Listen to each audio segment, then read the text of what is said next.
Ce qui se passe est d'une violence extrême.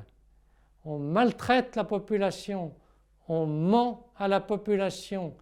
On est en train de mettre le pays en péril.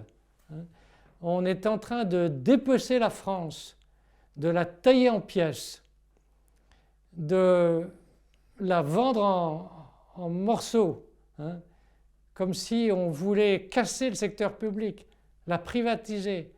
Et donc les gens que j'ai cités et bien d'autres parlent. Alors il y a aussi des gens qui le disent, mais avec de l'humour, sur des réseaux sociaux.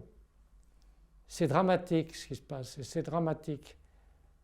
Et les gens qui sont à l'origine de tout ça sont tout de même très nombreux, bien qu'étant en toute petite minorité, mais ils sont surtout très riches, très puissants et très méchants. Très méchants, je veux dire que ce sont des gens qui n'ont aucune considération, comme je l'ai dit, pour l'individu humain, et même, je crois, pour les populations. C'est-à-dire qu'ils ont des projets fous, comme les projets transhumanistes, qui sont le transhumanisme, quelque chose de fou. Il faut penser au fait que les transhumanistes ont pour projet de modifier le génome humain. Modifier le génome humain.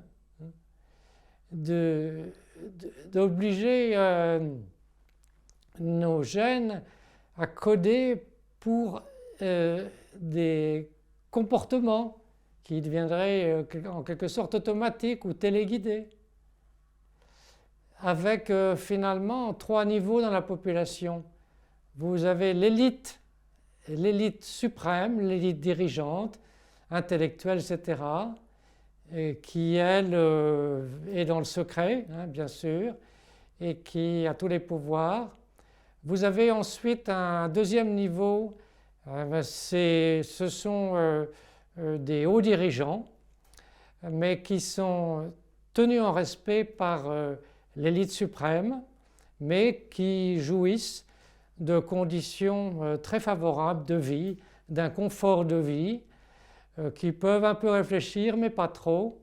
Et puis vous avez la grande masse laborieuse qui doit exécuter, et rien d'autre. Exécuter et avoir des distractions, mais des distractions imposées. C'est un peu le système chinois finalement, mais surtout l'exécution. Et puis vous avez les inutiles, c'est-à-dire, bon, ce n'est pas moi qui le dis, attention, mais dans cette façon de penser, les inutiles, ce sont des gens qui ne produisent rien. Et ceux-là, les inutiles, il n'y a pas de raison de continuer à les nourrir, à leur donner de l'eau, de l'oxygène, des aliments, etc., des soins à la personne. Je répète, il ne faut pas... Je m'insurge contre ceux qui font du découpage de vidéos et qui ensuite instrumentalisent d'une façon tout à fait mensongère les propos. Donc le projet de cette élite, c'est ça. C'est cette société-là. C'est un peu un projet orwellien. C'est une société à la George Orwell. Alors c'était de la science-fiction, mais c'est un peu en train de devenir la réalité. Mais comme le dit Christian Perron, je dis mon ami Christian Perron parce que j'apprécie beaucoup, on se connaît très bien, on échange souvent, leur projet est en train de se casser la figure. Parce que la folie n'aboutit pas. La folie ne peut pas aboutir. C'est-à-dire que le mal ne peut pas triompher du bien. Bon, évidemment, ça fait intervenir une forme de spiritualité, qu'on soit croyant ou pas, qu'on ait une religion ou pas, mais je crois quand même qu'on peut penser à cette notion de bien général, en excluant toute notion morale, je n'aime pas beaucoup. Mais je pense tout simplement à la notion de bien pour l'humanité en tant qu'être une collectivité ou une grande communauté comme on veut, d'êtres sociaux, pensants, intelligents et libres surtout, libres de penser, d'agir et de se distraire comme ils le veulent. Hein. Et c'est ça qui va finalement,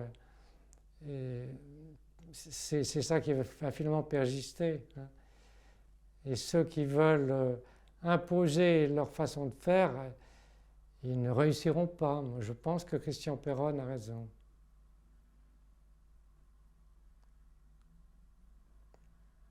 Mais c'est mon avis. Voilà. Ben, merci pour cette note d'optimisme que je partage. Mais si on n'est pas optimiste, on ne peut pas continuer à vivre. Avec tout ce qui m'est arrivé, mes ennuis financiers, mes ennuis professionnels, je suis traîné dans la boue, dans la presse écrite, les dernières nouvelles d'Alsace, l'Alsace, le quotidien du médecin, le quotidien du pharmacien, des sites, des blogs. Je suis vraiment vilipendé, dénigré, humilié, calomnié, diffamé.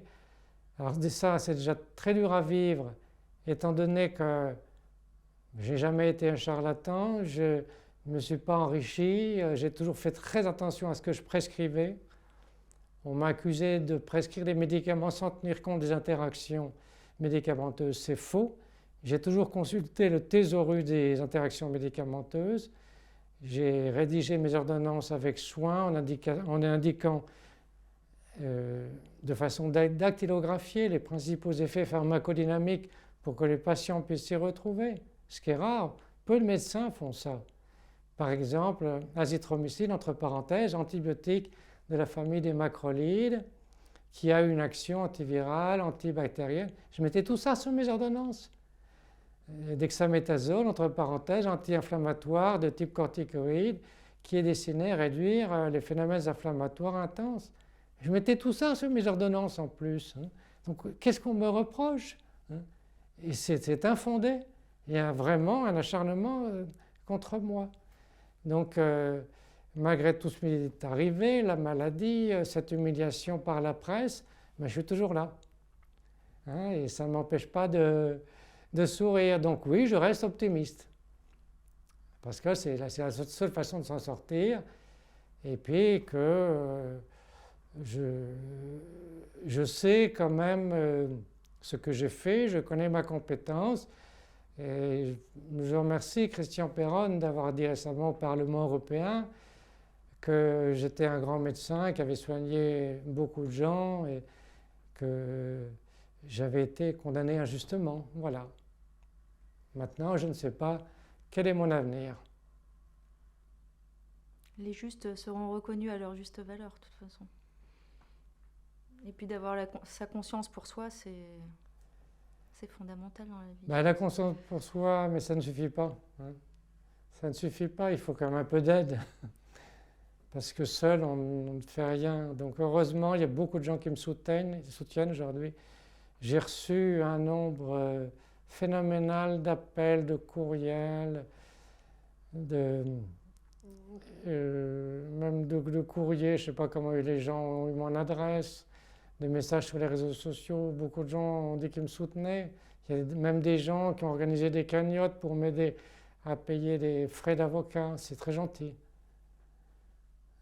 Mais bon, c'est dur, mais bon, j'y crois. Je pense que je finirai par